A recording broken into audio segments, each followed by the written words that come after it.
Episode 2 of Season 2 of the Fallout show, The Golden Rule, just aired. And it is a smorgasbord of references to the Fallout games. It tidies up some of the questions we were left with at the end of Season 1, and helps explain some of the changes to the Fallout universe that at first appeared to be contradictions when we saw them in Season 1. They released this episode on Christmas Eve. I hope you got to see it. I think they made a reference to Christmas because at one point when Lucy is giving yet another lecture to the ghoul about being kind, she refers to A Christmas Carol by Charles Dickens. I'm just saying a little bit of kindness can go a long way. Charles Dickens actually wrote a whole book about it if you're interested. Nope. And by the third ghost, he was pretty much cured. I'm actually surprised that the ghoul isn't familiar with it. Surely he read the book before the war. Maybe even starred in a remake of the movie. Who knows? At any rate, there's a lot jam-packed into this episode. We'll start right at the beginning. The episode starts by showing us how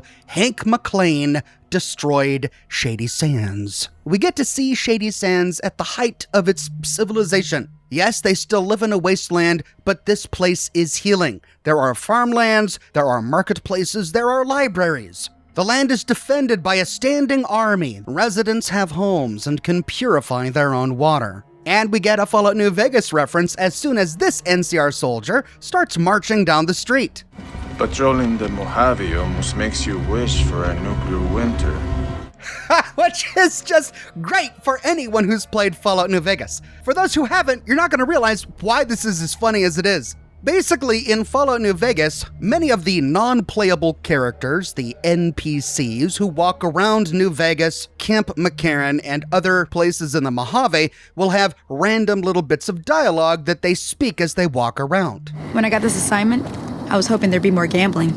Each NPC will have a faction-appropriate list of things that they will say. Brotherhood soldiers will say one thing, NCR soldiers will say another thing. The thing is, in Fallout New Vegas, this list is really short. So if you spend a lot of time walking around the strip, walking around NCR camps, you're gonna hear a lot of the exact same snippets of dialogue over and over and over again. And one of the things we hear NCR soldiers say all the time while just walking around in Fallout New Vegas is patrolling the Mojave almost makes you wish for a nuclear winter. Patrolling the Mojave almost makes you wish for a nuclear winter. Patrolling the Mojave almost makes you wish for a nuclear winter. Patrolling the Mojave almost makes you wish for a nuclear winter. So they made a brilliant little reference to Fallout New Vegas here, while also tying this moment into the plot. We now know that this soldier has walked all the way to Shady Sands from NCR territory in the Mojave. And the reason he's repeating the same phrase over and over again is because he has one of House's mind control chips implanted in his neck. And when Maximus's father reveals what he's towing in his cart, we see that it's a Mark 28 tactical nuclear warhead. These are from Fallout 4. During the events of Fallout 4, there's a really important quest if we're siding with the Brotherhood of Steel, where we get sent to the Sentinel site in the glowing sea to retrieve a stockpile of pre-war America's Mark 28 tactical nuclear warheads. These are medium-yield nuclear bombs designed to attack strategic targets. They're much more powerful than a mini-nuke launched by a Fat Man launcher, but not quite as powerful as some of the larger nuclear bombs that devastated America during the Great War. They're smaller than the one that didn't detonate in the middle of Megaton, for example. The reason the Brotherhood in Fallout 4 sends us here is because we need to find armaments for Liberty Prime. If we fully repair Liberty Prime during the events of Fallout 4, it's these very same Mark 28s that he casually tosses around the Commonwealth on his way to attack the Institute.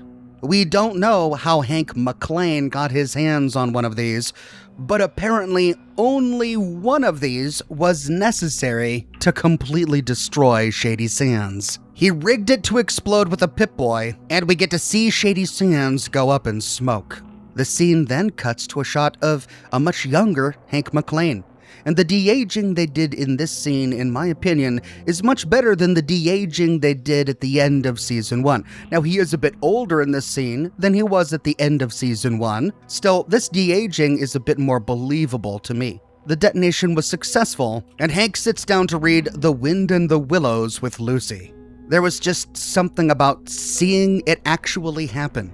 Seeing Hank's callousness over the whole thing that really hit home to me just how evil Hank always has been. But the story implications of this are pretty interesting because it means that in order for Hank to do this, he left Vault 33 after faking a plague there, discovered the NCR, and discovered that Lucy was there, then traveled all the way to the Mojave Wasteland to get some of House's brain control chips, somehow got his hands on this Mark 28 nuclear bomb, and rigged the entire scene to unfold the way that it did after he rescued Norm and Lucy. That's a whole lot of travel for Hank to have done.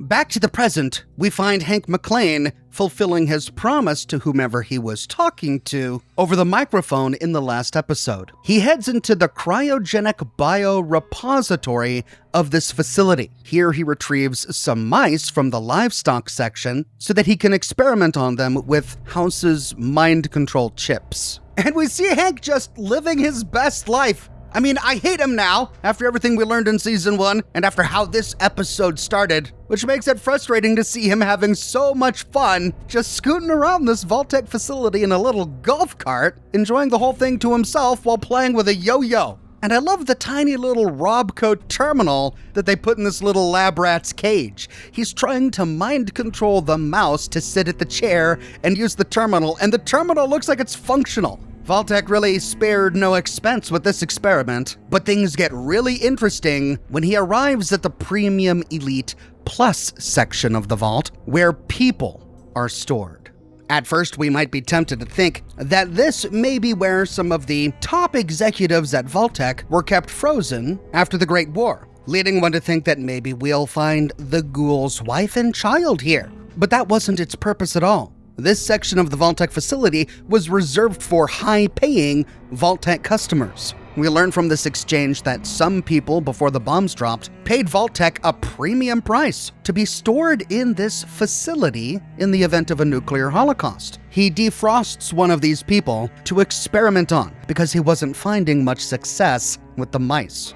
But it should come as no surprise that he still isn't successful. This guy ends up exactly the same way. We learned that this man paid for himself to be cryogenically frozen, but not his family. I noticed on your file that you had a family, but you only bought a ticket for one. It was expensive. And then Hank gives him a big lecture about how family is the cornerstone of civilization. Family is the first building block of civilization. You can't put a price on family, Steve. Potentially revealing a bit more about his character, why he still is trying to convince Lucy that he's right, and yet at the same time, he's responsible for shattering his own family. He killed his wife, Rose McClane, all for the sake of Vault-Tec, or whoever he's really working for. So Hank is the last man who can sit here and lecture anyone about family. Perhaps my favorite part of this episode is the extensive Brotherhood storytelling that we get. As we expected from the events of Season 1, by now, Maximus is a fully fledged Brotherhood of Steel knight. He's still wearing Titus's suit of power armor. It still has the Yaogwai marks in it, which means that the Brotherhood retrieved it from the sands outside of Vault 4, because that's where we last saw it. That's where Maximus left it. Dane really did set him up for success, and it worked. Everyone in the Brotherhood respects him now, and it appears that he's become really close to Quintus. Quintus even describes him as a son. My son. Maximus's deepest held morals and motivations are confirmed for us in this episode. We inferred them from Season 1, but during the cold open to this episode in Season 2, where we get to meet his family, while his father and mother put him into a milk refrigerator, his father says, "You are a good boy, and someday you will be a good man." It can be tough out there, but as long as we leave it a little bit better than we found it, it'll be okay. It's the final words of his father, a citizen of the NCR, that Maximus is trying to live up to. After waking up at the end of Season 1 with Lucy gone, he feels like Lucy abandoned him. It couldn't have been all bad out there. You met that girl, She left. and maybe she's still out there. I have duties here. And so he's throwing himself back into the Brotherhood, trying to fulfill the high ambitions that his father set for him. Having seen a little bit of the wasteland now, he knows how awful it is and how the Brotherhood could be a force for good, which is why when Quintus says this, "We will fulfill our promise to make better this fallen world," we see that it really resonates with Maximus. Quintus has begun to rely on Maximus and sends him on an important mission. He infiltrates some sort of pre-war factory to recover a device that I can't recognize. It doesn't look like anything that I've seen from the Fallout games, but we learn what it is when he retrieves it and returns to their chapter's airship. What is it? the key to our new home. And I just love the vertibird docking sequence here because it's right out of Fallout 4. Down to every detail, the crane arm connecting with the vertibird and docking it in place. It was just so wonderful to see this come to life. On the ground, Brotherhood scribes power up a pre-war generator with a fusion core. On the airship, they activate the key that Maximus just retrieved. And then out of the sands, these turbines appear. When we saw these in the trailer, people thought that they were wind turbines used to generate energy. But that's not what they are at all. Players of Fallout New Vegas will understand exactly what this is. The turbines begin spinning and start kicking up the sand in the area. After a while, they reveal Area 51, which has been buried beneath the sands for 200 years. This is none other than the Dervish camouflage system that we learned about while exploring the Hidden Valley bunker during the events of Fallout New Vegas. I talked about how the Mojave chapter of the Brotherhood of Steel survived after their defeat against the NCR during Operation Sunburst, when Scribe McNamara rallied the survivors and brought them to the Hidden Valley bunker, where they made a new home for the Mojave chapter of the Brotherhood of Steel. But one of the reasons their new home has remained undetected by the NCR this entire time is because of the Dervish camouflage system that was installed by the US military before the bombs dropped. That is this base's defensive system.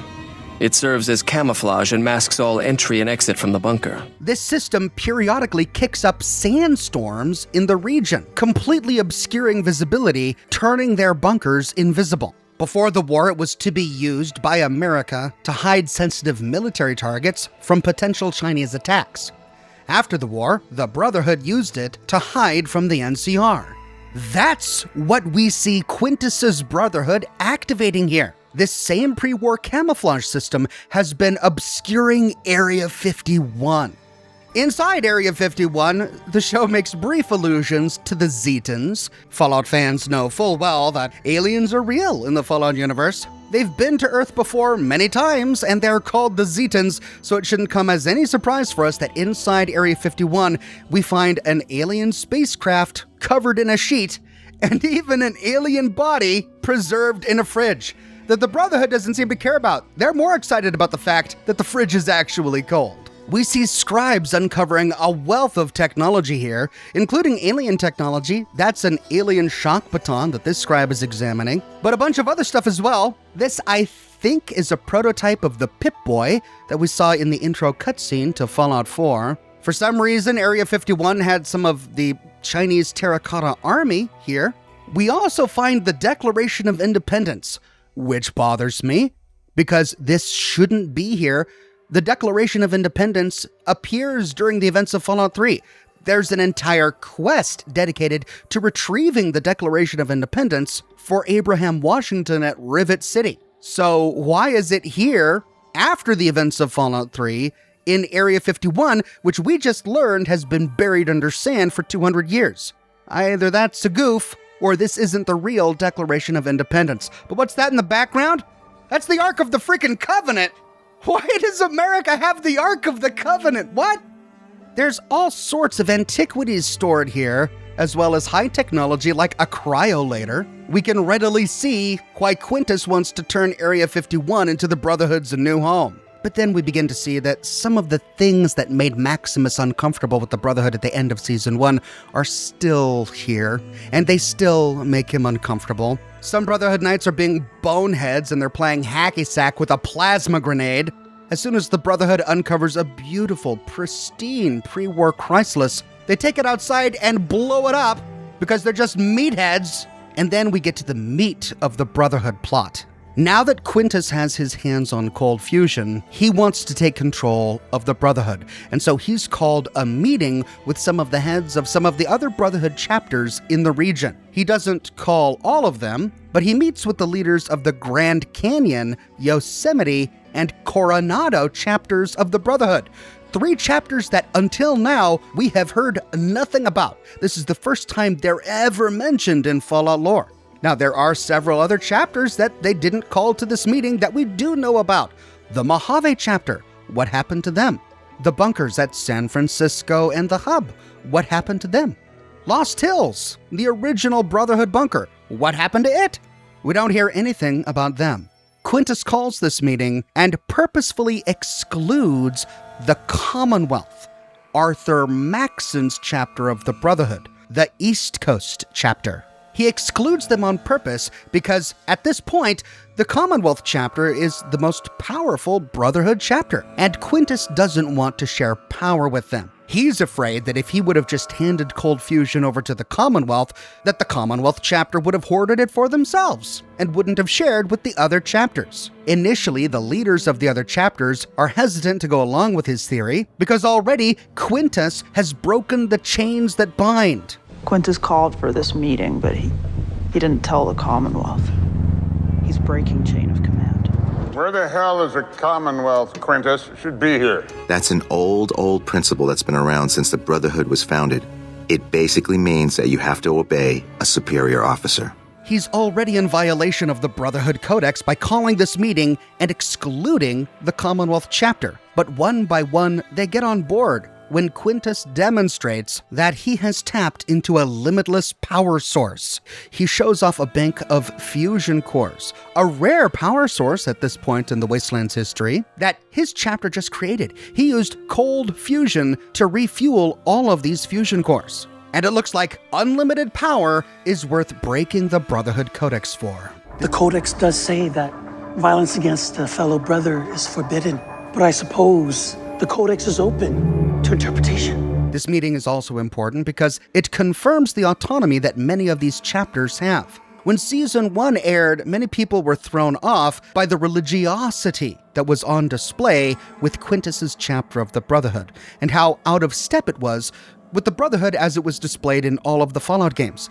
Even in the original Fallout 1, sure, the Brotherhood wore medieval trappings, wearing long robes and calling each other scribes and knights, but they didn't use a lot of religious language. And they addressed that in this round table. The chapters have grown apart over the years. And mine doesn't go in for any of this religious shit. Each of these chapters have their own culture, their own way of doing things, which helps explain why all of the chapters depicted in the games and this show are so different from each other. It also shows us why Quintus wants to unite them. He thinks that their differences make them weaker as an organization. He wants to unite them and lead them in a civil war against the Commonwealth. Maximus sees a brawl taking place between a couple of Brotherhood knights. More meatheads just throwing testosterone at each other. What purpose does this serve? In disgust, he walks away, but he's confronted by a soldier from another chapter. This soldier challenges him to a fight outside of power armor. And with Quintus's eye on him, Maximus can't refuse. At first, things start to go bad for Maximus, but we already know, thanks to the events of Season 1, that Maximus has high endurance. He can take a beating. He is also a pugilist, and he's scrappy in a fight. The soldier pulls out a knife, trying to kill Maximus in this friendly brawl. Time and time again, we see Maximus looking to Quintus, waiting for Quintus to put a stop to this nonsense. Quintus does nothing but watch. And it's here, I think, that Maximus realizes that Quintus is all bluster. For all this talk about Maximus being a son to him, wanting to heal the wasteland, he's realizing that Quintus will say what he thinks his audience wants to hear. He needs Maximus. He knows Maximus wants to make the world a better place, and so he tells Maximus that the Brotherhood will make the world a better place. He knows Maximus misses his father, and so he puts himself forward as a fatherly figure. He's manipulating Maximus. And right now, his audience wants to see a show, and so he says nothing.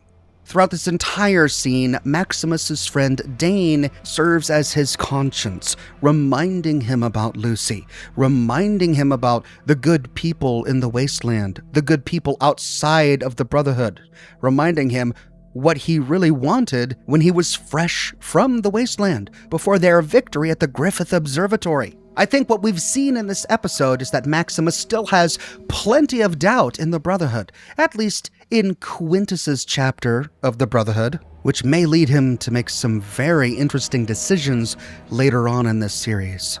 This segment ends with a surprise arrival. An envoy from the Commonwealth chapter of the Brotherhood arrives. There were some people who saw this character in the trailer, and due to the coat that he wore and its resemblance to the coat that Arthur Maxon wears, feared that he was actually Arthur Maxon. But he's not. He's a completely new character. Paladin Harkness, liaison from the Commonwealth. He's Paladin Harkness. Now, Harkness is a name that we recognize, but it doesn't make any sense. During the events of Fallout 3, we discover a synth who had escaped from the Institute and had his mind wiped by the railroad, and he was going by the name Harkness. He was a guard at Rivet City, and he didn't know that he was a synth. The Lone Wanderer could have told him that he was really a synth or not, so we don't know if this Harkness ever learned his true identity. But the Commonwealth chapter of the Brotherhood did originate in the Capital Wasteland, where the events of Fallout 3 took place. So it's not a huge stretch of the imagination to think that Harkness from Rivet City might have joined Lyon's chapter of the Brotherhood of Steel, which then became Arthur Maxon's chapter of the Brotherhood of Steel, and then accompanied them on the Pridwin to the Commonwealth, and then for some reason came all the way out here and now stands before all of these guys. Though this Harkness doesn't look anything like the Harkness from Fallout 3. Or he could be a completely different person who has the same name. People have been known to share names before. So at the moment, I don't think we can confidently conclude that this man is a synth and that he's the same Harkness from Fallout 3. All we know is that he's Paladin Harkness, and he's an envoy from the Commonwealth chapter of the Brotherhood, and he knows all about the civil war that they're planning. I understand we're discussing a civil war. I must not have gotten my invitation. And yet here you are. Welcome. Now, in my video when we dissected the trailers that had been released for Season 2, viewers in the comments pointed out that one of the Brotherhood flags here at Area 51 looked like it might have the Minuteman symbol on it. We only saw that flag flying when the vertibird was landing, and so at the time I thought that it was quite possible that it might indeed be the Minuteman logo, because on the flag we see two sabers crossed on a blue field, and the Minuteman logo is a musket and a lightning bolt crossed on a blue field. It's a very similar symbol. However, after everything we've learned in this episode, I don't think this has anything to do with the Minutemen. We now know that all of the chapters represented here came from outside of the Commonwealth. They came from the Grand Canyon, Yosemite, Coronado, not the Commonwealth. And each of those chapters had their own flags. That is likely what we're seeing, one of those other chapters' flags. So, we now need some answers. What's the canonical ending to Fallout 4? Clearly the Commonwealth Brotherhood is still alive, so the Institute and Railroad endings could not have happened. But which ending did? The Brotherhood or the Minuteman ending? We still don't know. And I love this little exchange between Harkness and Maximus, because this fight was clearly something that Maximus disapproved of from the very beginning. It's barbaric, it serves no purpose. The only reason he was fighting was because he was forced to fight. But then Harkness comes in and takes a look at Maximus standing over the body of the man he just defeated. You can see Harkness going, "Okay, tough guy, look at you." Wonderful little exchange. The most frustrating part of this episode for me was watching Lucy and the ghoul, because we're learning that Lucy hasn't learned much. We went through all of Season 1 watching Lucy slowly but surely learn that she's going to have to adapt her behavior. She's going to have to adapt what she was taught to believe in the vaults in order to survive in this wasteland. But so far in Season 2, she's just not learned her lesson. In the last episode, she was purposefully taking non-lethal hits, and in this episode, she hears somebody crying for help from a nearby hospital. The ghoul, of course, keeps on walking, but she's got to go and help them, which forces the ghoul to deviate from his path and race in after her. They find a woman dressed in a Roman tunic. The ghoul immediately knows who this is. Tunics? You awful far west, ain't you? And we know who this is too. This is likely a slave woman from Caesar's Legion. The Legion from Fallout New Vegas is, or maybe was, an empire comprised of conquered tribes that is essentially a glorified raider gang. They produce nothing of value themselves. Instead, their primary commodity is slaves. They don't allow women to be part of their society. Any women they find, they enslave and use. And the ghoul knows this. He knows they came from the east. That's why he said, "You're awful far west." He's been to the Mojave Wasteland before. He's toyed with the NCR and with Caesar's Legion, and he knows that the Legion is just another raider gang. But Lucy doesn't know that. And instead of listening to the ghoul, who might, be able to educate her on something that she doesn't really know about yet, she offers this person her last stim pack. I got one stim pack left, okay? Well, that would be a profound misallocation of resources. They find someone else wounded over here. Someone else who was also from Caesar's Legion. The ghoul slits his throat, which is pretty brutal.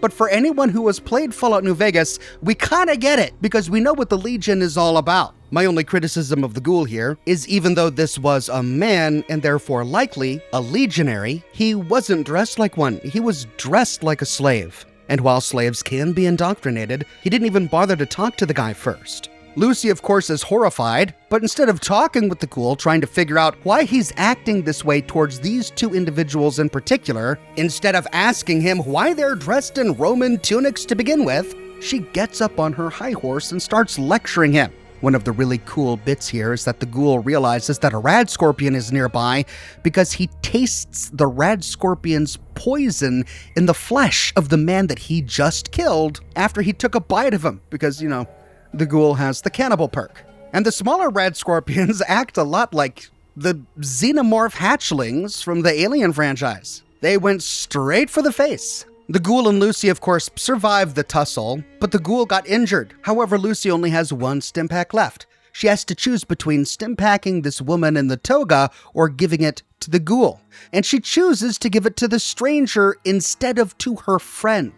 Now, there is some logic behind her choice here. She'll die without it. You won't. When I get her home, I'll come back for you.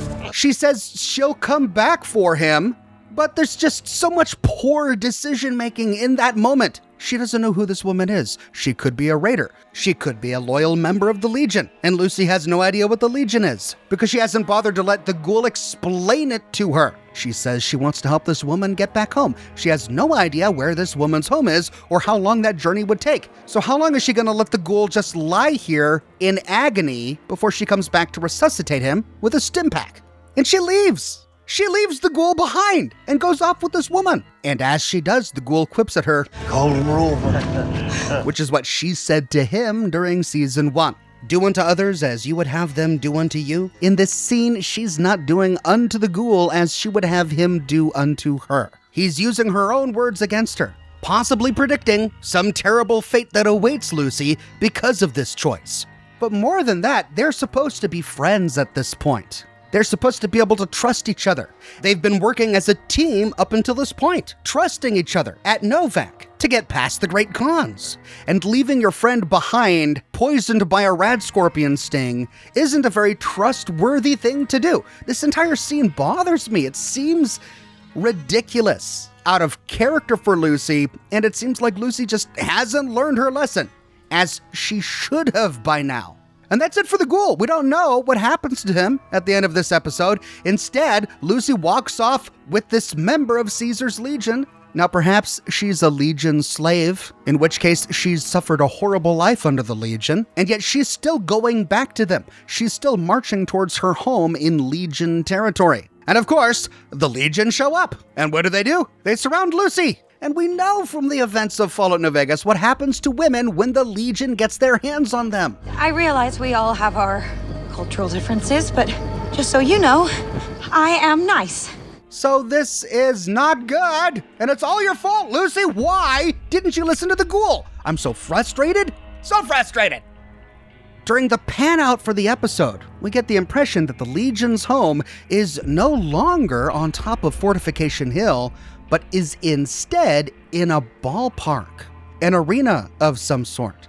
I didn't get the name. I don't know which arena this is. But in the middle of the field, we find the Legion's tents all staked out, and they still harbor a grudge against the NCR. We find NCR signs with gladiuses stabbed through them. NCR soldiers crucified with signs above them saying, "Caesar says hi." And we learned that Cooper Howard, before the bombs dropped, starred in a film called Revenge of Brutus, a period film. There was a Halloween costume shop just outside the arena selling outfits from the film. Perhaps that's where some of these legionaries got their costumes. And this is actually a really interesting tie-in to the Become a Bounty Hunter creation that was recently released for Fallout 4. I did a video on that, and during the story of that creation, we learned that the Regulators got their dusters from a Halloween costume shop. They even say that they saw Cooper Howard's face on a poster in the shop. And we see that same scene depicted here, though instead of cowboys, it's with Romans. But seeing the Legion inside this arena raises a lot of questions. What happened to their camp at the top of Fortification Hill? Why did they feel like they had to move their headquarters? Is this everything? Is this all that's left of the Legion? It used to be an empire. Can it now all fit inside one baseball stadium? I can't wait for the show to elaborate. And finally, this episode continues with Norm's story. We don't learn anything about Vaults 33 or 32 in this episode, but Norm in Vault 31 has imprisoned Bud Askins in a bucket. Bud is no longer calling the shots. He's no longer in control. Norm is in control, and he takes charge of the people from Vault 31 that he has defrosted. Of course, they're all confused. They weren't supposed to be released all at once like this, and they know it. They were supposed to be released slowly over time. When they discover that Bud is no longer in charge and that they've got to figure out their own way out of here, they start to panic. But it's when Norm asserts himself and quickly comes up with a story that the Vault 31 residents begin to cooperate. He tells them that he is the result of Bud Askins' experiment. He is the product of 200 years of genetic engineering. Part of a race of super managers, and all of you have been selected to be my staff. And having someone to tell them what to do calms them down a little bit. He tells them that finding a way out of this vault is part of the experiment. It's a test, you see, and Vault-Tec wants them to pass the test. They find a ventilation shaft and a ladder inside, and using teamwork, Norm and the residents of Vault 31 escape the vault. Now, all of these people were released just a few moments ago. Their most recent memories are from a world before the bombs dropped. So when they see this wasteland, they're pretty bummed out. Oh man, the mall's gone. But this is Norm's first time outside of the vault. It's his first time feeling wind on his skin. And he thinks, it's beautiful. Which is such a wonderful touch. I can't wait to see how Norm grows this season. There were so many wonderful little things in this episode, from the graffiti in the hospital that was straight out of Fallout New Vegas, to the rocket toys that are right out of Fallout 4. Everything looks like it's just pulled straight from the games. I walk away 2 episodes down in Season 2, really impressed and really excited to see what's coming next. My only disappointment so far is the evolution of Lucy's character. Really, I thought by the end of Season 1, she had made more progress than she did. But maybe I'm underestimating the Vault-Tec brainwashing that she spent her entire life subjected to. Maybe I'm expecting too much from her. I'm just really sad to see how she left the ghoul like that. Those are my thoughts on episode 2 of season 2. What are your thoughts? I'd love to hear what you got to say. Is there anything you noticed that I missed? Let me know in the comments below. I'm constantly publishing new Fallout videos, so if you don't want to miss my next one, be sure to subscribe. The new year is just around the corner. Do you have a 2026 calendar yet? If not, snag mine. My thumbnail calendar includes some of the best pieces of artwork I've commissioned for my thumbnails in 2025. Each page is large and beautifully printed, and the calendar has plenty of white space to make notes on. So if you don't have one yet, snag yours today. Thanks again for watching, and I'll see you soon with more Fallout videos. Shooting guns is real scary, but I think I got the hang of it now.